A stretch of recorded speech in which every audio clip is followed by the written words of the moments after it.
Assalamualaikum warahmatullahi wabarakatuh. Waalaikumsalam warahmatullahi wabarakatuh. Bagaimana kabar anak-anak? Baik. Oh, baik. Oke, saya sebagai guru baru akan mengajarkan materi tentang teks prosedur. Sebelumnya ada yang sudah tahu apa itu teks prosedur? Saya sudah tahu Pak, tapi saya lupa lagi. Oh, Boleh tolong jelaskan ulang. Jadi teks prosedur itu merupakan teks yang berisi langkah-langkah atau tahapan yang harus dilakukan untuk mencapai suatu tujuan yang diinginkan. Lalu sudah ada gambaran tentang teks prosedur? Belum Pak. Oh. Langkah-langkah gimana gitu maksudnya? Jadi tanpa kita sadari teks prosedur itu dari ciri kebahasaan dan teksnya itu mempunyai ciri khas. Tanpa kita sadari teks prosedur itu banyak di sekitar kita. Contohnya seperti ada di kemasan mie instan atau kemasan makanan instan lainnya atau minuman lainnya. Oke, baik. Jadi Pak. terus teks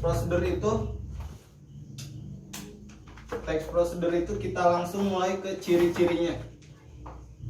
Ciri teks prosedur itu berarti ada yang tahu ciri-cirinya apa saja?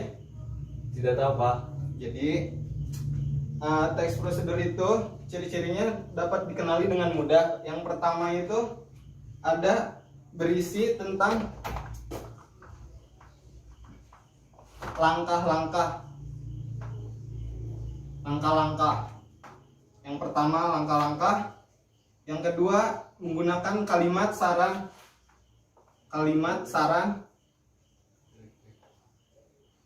Dan yang ketiga disusun secara sistematis.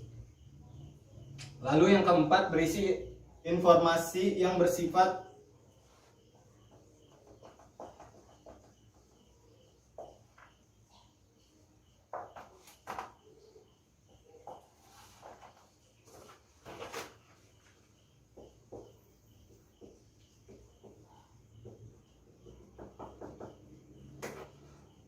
Lalu yang kelima terdapat bilangan urutan. Jadi ini ciri-cirinya. Yang pertama langkah-langkah. Terus yang kedua menggunakan kalimat saran. Yang ketiga sistematis berurutan maksudnya. Yang keempat bersifat objektif. Yang kelima urutan cara penyajiannya. Lalu strukturnya udah ciri, berarti kita langsung lanjut ke struktur. Hapus.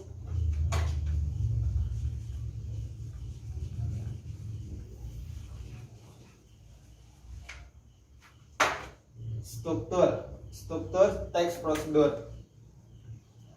Yang pertama ada bagian tujuan. Yang bagian tujuan itu maksudnya itu yang simpelnya itu di teks prosedur itu seperti langsung cara menyajikan mie instan misalnya gitu. Itu bagian tujuan. Lalu ada bagian material. Bagian material itu berisi informasi tentang alat atau bahan apa saja yang diperlukan untuk mencapai tujuan itu.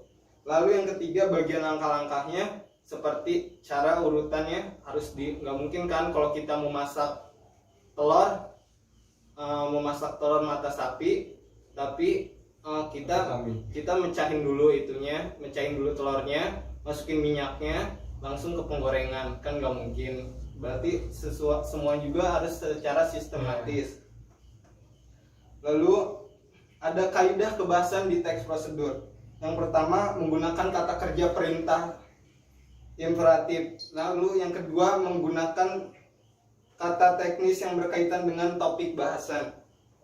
Dan yang ketiga menggunakan kata penghubung, konjuksi. Dan keempat menggunakan kalimat persuasif. Yang kelima menggunakan gambaran terperinci tentang benda dan alat yang dipakai. 6 verba material dan tingkah laku. Ada yang sudah bisa menyusun teks prosedur? Belum tergambar. Jadi yang pertama nih, biar gampang ya cara untuk menyusun teks prosedur. Yang pertama ada judul. Lalu judul dapat berupa benda atau sesuatu yang hendak dibuat dan dilakukan, dan dapat berupa cara melakukan atau menggunakan sesuatu. Lalu pengantar yang mengatakan tujuan penulisan dapat berupa pernyataan, menyatakan tujuan pembahasan, dan berupa paragraf pengantar yang menyatakan tujuan penulisan.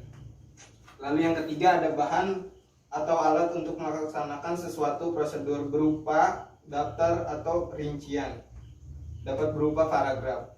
Yang keempat, langkah atau tahapan dalam urutan yang benar berupa tahapan yang ditunjukkan dengan pernomoran. Lalu ada jenis teks prosedur. Jenis teks prosedur itu terbagi dengan dua, teks prosedur sederhana. Salah, saya bukan dua ternyata. Teks prosedur sederhana, teks prosedur kompleks, lalu teks prosedur protokol.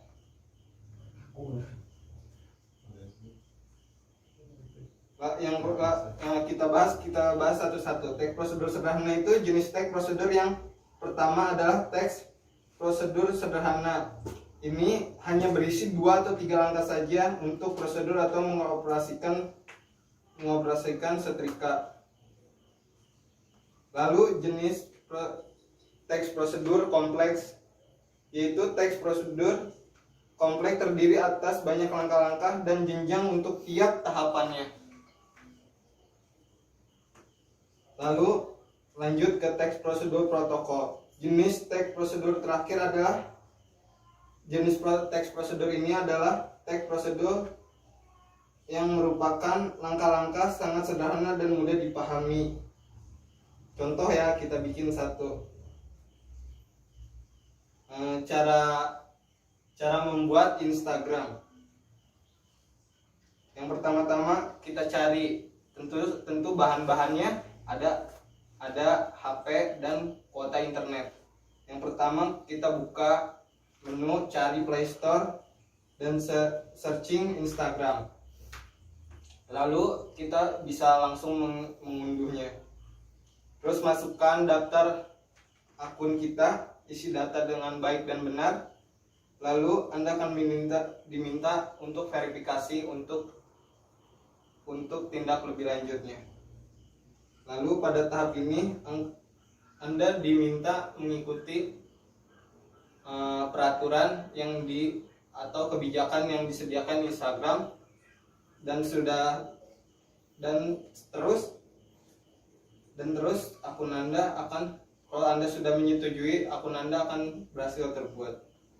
Mungkin itu saja yang dapat saya sampaikan pada kesempatan kali ini.